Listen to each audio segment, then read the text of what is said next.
오늘의 말씀 사무엘상 15장 32절에서 16장 3절 말씀입니다. 사무엘이 이르되 너희는 아말렉 사람의 왕 아각을 내게로 끌어오라. 아각이 즐거이 오며 이르되 진실로 사망의 괴로움이 지났도다. 내 칼이 여인들에게 자식이 없게 한 것 같이 여인 중 내 어미에게 자식이 없으리라. 그가 길갈에서 여호와 앞에서 아각을 찍어 쪼개니라. 이에 사무엘은 라마로 가고 사울은 사울 기브와 자기의 집으로 올라가니라. 사무엘이 죽는 날까지 사울을 다시 가서 보지 아니하였으니 이는 그가 사울을 위하여 슬퍼함이었고 여호와께서는 사울을 이스라엘 왕으로 삼으신 것을 후회하셨더라. 여호와께서 사무엘에게 이르시되 내가 이미 사울을 버려 이스라엘 왕이 되지 못하게 하였거늘 내가 그를 위하여 언제까지 슬퍼하겠느냐. 너는 불에 기름을 채워가지고 가라. 내가 너를 베들레헴 사람 이새에게로 보내리니 이는 내가 그의 아들 중에서 한 왕을 보았느니라. 내가 어찌 갈 수 있으리이까? 사울이 들으면 나를 죽이리이다. 하니 여호와께서 이르시되 너는 암송아지를 끌고 가서 말하기를 내가 여호와께 제사를 드리러 왔다 하고 이새를 제사에 청하라. 내가 네게 행할 일을 가르치리니 내가 네게 알게 하는 자에게 나를 위하여 기름을 부을지니라. 오늘은 큐티 다이어리에 있는 질문들을 따라가며 진행하도록 하겠습니다. 첫 번째 질문, 주님의 말씀에 순종하지 않는 사울 때문에 사무엘은 어떻게 행동하였습니까? 35절 말씀에 사무엘이 죽는 날까지 사울을 다시 가서 보지 아니하였으니 이는 그가 사울을 위하여 슬퍼함이었고 여호와께서는 사울을 이스라엘 왕으로 삼으신 것을 후회하셨더라. 사무엘은 평생을 이스라엘을 위하여 헌신하였던 사람입니다. 어떻게 하면 이스라엘을 다시 하나님께로 돌아오게 할 수 있을까? 사사시대 마렵의 그 혼란상한 복판에서 모두가 자기의 소견에 옳은 대로 행하며 하는 일마다 엉망진창이 되어가던 그 시대를 다시 정화하고 회복시키고 하나님의 백성으로서의 정체성을 갖추도록 그 모든 일에 자신의 모든 것을 바쳤던 사람이었습니다. 그렇게 해서 어느 정도 열매를 맺는가 싶었더니 사무엘의 늙음하게 백성들이 변심을 하여 왕을 달라고 한 것 아니었겠습니까? 그렇게 하여 여러 우여곡절 끝에 그들이 바라던 대로 왕을 주었건만 결국 그 결말이 지금의 이 사태에 이르게 된 것 아니겠습니까?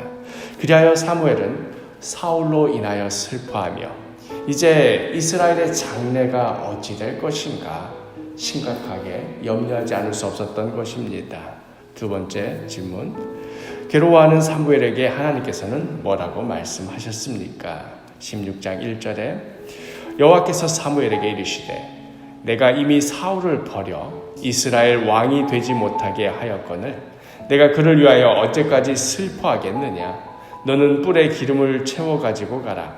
내가 너를 베들레헴 사람 이새에게로 보내리니 이는 내가 그의 아들 중에서 한 왕을 보았느니라 하시는지라. 이제 사무엘로서는 답이 없는 상황 아니겠습니까? 이제 와서 백성들 앞에서 앞으로는 이스라엘 왕이 없는 것으로 치자 이렇게 되돌릴 수 있는 것도 아니고 그렇다고 사울 하는 꼴을 보자니 사사건건 불순종하며 도저히 되돌릴 수 있는 인간도 아니니 이제 이렇게 이스라엘의 역사는 끝이 날 것만 같고 젖과 꿀이 흐르는 땅에서 하나님의 나라를 열어나가시려는 그 비전은 이제 더 이상 출구가 없는 것처럼 보였습니다. 사무엘이 어렸던 시절, 그때 하나님의 언약궤를 빼앗기고 이제 영광이 이스라엘에게서 떠나갔다 하면서 온 나라가 시르에 빠졌던 그때의 절망이 새삼스레 이 사무엘의 늙음하게 또 닥친 것이지요. 그러나 마냥 슬퍼하고 있는 사무엘에게 하나님께서 말씀하십니다. 이제 그만 슬픔 속에 잠겨서 그 안에 머무르지 말라 하시는 말씀이지요. 하나님께서는 또 다른 역사를 열어나가실 것이었습니다. 세 번째 질문, 베들레헴에 가서 사무엘이 해야 할 일은 무엇입니까? 3절에 이새를 제사에 청하라. 내가 내게 행할 일을 가르치리니 내가 내게 알게 하는 자에게 나를 위하여 기름을 부을지니라. 그리하여 이스라엘의 실패 위에, 사울 왕의 실패 위에 하나님의 또 다른 역사가 덧입혀집니다.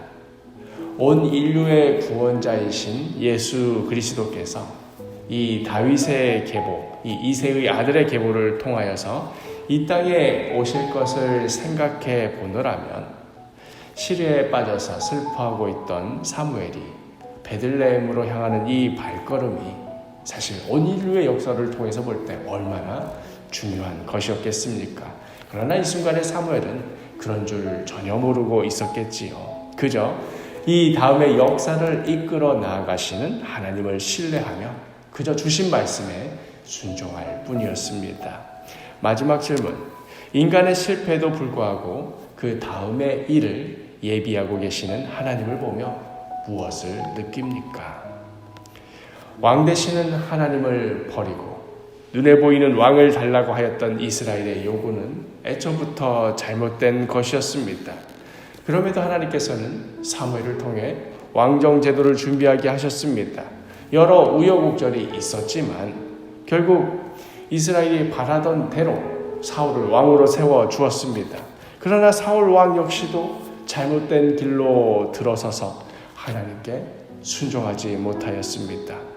이스라엘로 하여금 그 땅 가운데에서 제사장 나라로, 거룩한 나라로 세워나가시려는 하나님의 계획은 또 좌절되는 것처럼 보였습니다. 그럼에도 하나님께서는 이새의 아들을 준비해 두셨습니다. 그리고 그렇게 해서 세워진 다윗 왕조를 통해 이스라엘은 새로운 시대를 맞이하게 됩니다.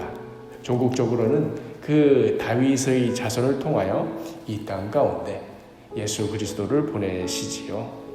아브라함에게 약속하셨던 만민이 너로 말미암아 복을 받으리라 하셨던 그 복이 이제는 이 이새의 아들 또 예수 그리스도 그리고 이제 하나님의 자녀인 우리들에게까지 이어져서 우리로 이 땅 가운데서 왕같은 족속이요 거룩한 나라요 제사장 나라요 하나님의 자녀로서 살아가게 하신 것입니다. 역사 가운데 우리 인간들이 저지른 수많은 실패들이 있었고 때로는 그 실수가 너무나 결정적이어서 이제 더 이상 하나님도 어찌할 수 없을 것이다. 우리가 이렇게까지 망쳐놓으면 하나님도 다시 무엇을 해볼 수 없을 것이다 하는 그런 치명적인 때도 있었습니다. 그러나 성경이 계속해서 우리에게 보여주시는 것은 우리의 실패가 결코 하나님의 역사를 가로막지 못하더라 하는 것입니다. 하나님은 우리의 연약함과 우리의 실패보다도 훨씬 크고 위대하신 분이기 때문입니다. 그러니 우리의 어떠함에도 불구하고 하나님의 어떠하심 때문에 우리 믿는 자들에게는 언제나 소망이 있는 것입니다. 오늘 하루 우리의 실패에도 불구하고 우리의 좌절에도 불구하고 우리를 향하신 하나님의 놀라운 계획을 열어가시고 이루어가시는 하나님 바라보며 참된 소망 가운데 살아가시는 복된 하루가 되기를 간절히 소망합니다.